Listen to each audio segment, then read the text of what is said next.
అధ్యక్ష, రాత్రి నాకు సరిగ్గా నిద్ర పట్టక పొద్దున 8:30కి ఇక్కడికి వచ్చినప్పుడు పొరపాటు పడ్డాను. ఇది ఆంధ్రప్రదేశ్ రాష్ట్ర శాసనసభ అని చెప్పని. ఇక్కడికి వచ్చాక అర్థమైంది ఇది గ్రేటర్ హైదరాబాద్ మున్సిపల్ కార్పొరేషన్ సమావేశం అని చెప్పని. ఫ్రీ ఫర్ ఆల్ అయిపోయింది సభ అంతా కూడా. మర్యాదకి, సభ్యతకి, సంస్కారానికి, సాంప్రదాయానికి ఈ సభలో చోటు ఉంటుందా లేదా అని నిర్ణయించాల్సిన సమయం ఆసన్నమైంది. గావు కేకలు, అరవడం, తిట్లు, శాపనార్థాలు, అవమానాలు, అవహేళనలు, దీని నుంచి బయటపడతామా? ఈ సమాజంలో 8,50,00,000 మంది కాస్త ఆదర్శంగా నిలబడతామా?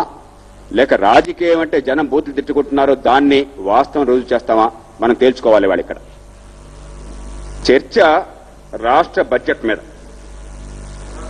ఒక శాసనసభ చేపట్టేటువంటి అతి కీలకమైనటువంటి చర్చ రాష్ట్ర బడ్జెట్ ని గురించి. ఎందుకంటే ఈ సభ ఒప్పుకుంటే తప్ప ₹1 ఖర్చు పెట్టడానికి లేదు. పెడుతున్న ఖర్చు ₹1,03,000 అంటే నిమిషానికి ₹20 లక్షలు, 5 నిమిషాలకు ₹1 కోటి ఈ రాష్ట్ర ప్రజల డబ్బు, పన్నుల డబ్బు గాని, అప్పు డబ్బు గాని. 6 రోజుల చర్చలో ఎక్కడ జరిగింది నిజంగా ఈ బడ్జెట్ ను గురించి, ఈ ప్రజల డబ్బు ఖర్చును గురించి లోతుగా, నిజాయితీగా, హేతుబద్ధంగా చర్చ ఎక్కడ జరిగింది? తిట్లు తప్ప, శాపనార్థాలు తప్ప, ఈ సభను అవహేళన చేయడం తప్ప, ప్రజలిచ్చినటువంటి మన్నన్ని అగౌరవపరచడం తప్ప ఎక్కడ బడ్జెట్ మీద చర్చ జరిగింది?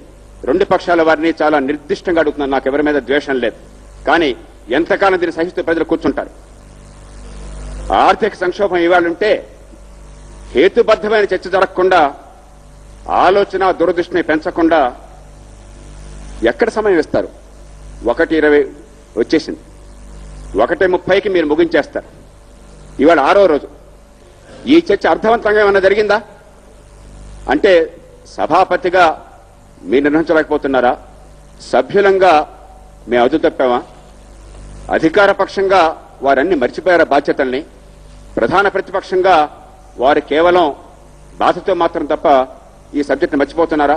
ఎంతకాలం మనం ఈ సభను తప్పుదో పట్టిస్తాం? ప్రజలు తప్పుదో పట్టిస్తాం? ఈ ప్రశ్నలకు సమాధానం తేలాలి. 5వ తేదీ మీరు చర్చ అన్నారు. 5 కాబట్టి 6, 7 అవుతుంది. దయచేసి ఇప్పటికైనా సరే సభా నియమాలను ఖచ్చితంగా పాటించండి. మౌలికమైన సాంప్రదాయాన్ని తీసుకురండి. ఈ సభ అర్థవంతంగా చేయండి. సభ అంటే చిన్నపిల్లలు కూడా ద్వేషించే రీతిన ఏమయ్యా క్లాసులో అసెంబ్లీలాగా అరుస్తున్నామంటే పరిస్థితి రాకుండా దయచేసి చేస్తారని చెప్పని ఆశిస్తున్నాను. అందరి సహపక్షాలను కూడా ప్రత్యేకంగా కోరుతున్నాను. ధర్మాన్